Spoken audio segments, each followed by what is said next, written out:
Welcome, Dan Williams, Survive Outdoors, where we do wilderness medicine and we talk about prevention of injuries as well as zoonotic illnesses and what you can do in the outdoors, get back safely and get treatment. This is going to be kind of a part 2 from the video I put up yesterday. Got some really good questions from a buddy of mine out in Australia, his follower and subscriber.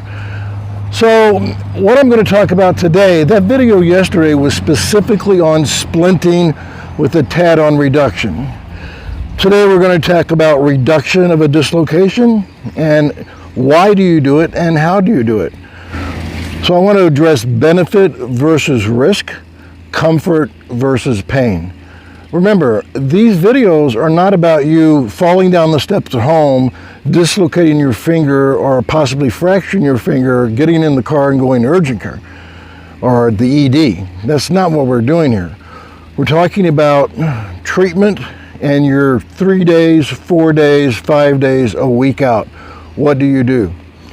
The risk of doing this on your own is minor versus comfort in the outdoors, getting back to your vehicle. It's really important to wrap your brain around that. That's really important. So one of the things I left out on that last video is about buddy taping. So if you have an injured finger, dislocated, fractured, after you do the splint, you can definitely buddy tape these together, 2, 3, and that does add more support and that's really helpful. So you can take your splint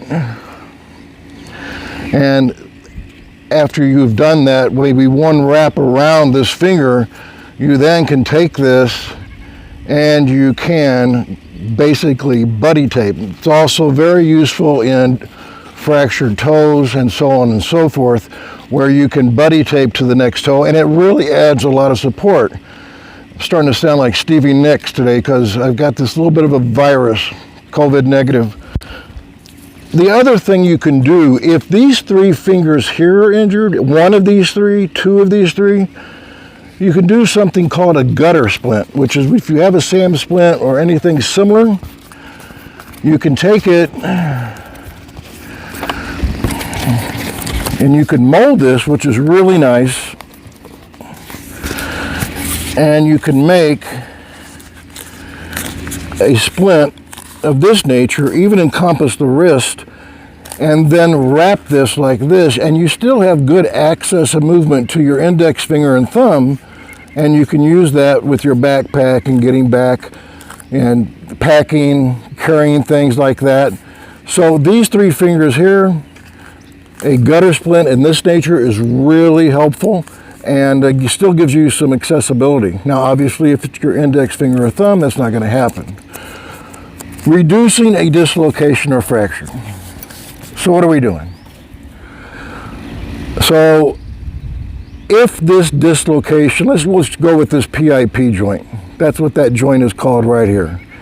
If it dislocates superior like this to this direction, all right, one of the things I do is I'll hold pressure here so it doesn't move and I'll push up as I'm pulling down and forward. Vice versa, if this dislocates inferiorly, what I'm doing is pushing up and maintaining stability here and pushing up as I'm pulling. And then there's questions of rotation. Don't worry about rotation. Don't worry about any of that until you get back. It may be 5 to 7 days. But if you get this back in and you're a week out, you're going to be much more comfortable. Can you imagine sleeping in the tent and your fingers angulated like that? So we're talking comfort versus pain, benefit versus risk of being in the outdoors. 2 weeks, even a week in children, I have seen the formation of callus formation on x-ray. So after about 2 weeks and I can't do anything with it, that's a referral to ortho. So Tylenol, Advil for pain, do the reduction technique we were talking about, splint it.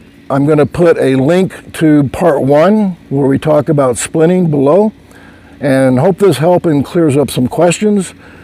Hey, eyes on the horizon, face the wind. Keep those fingers from getting hurt, guys. Take care.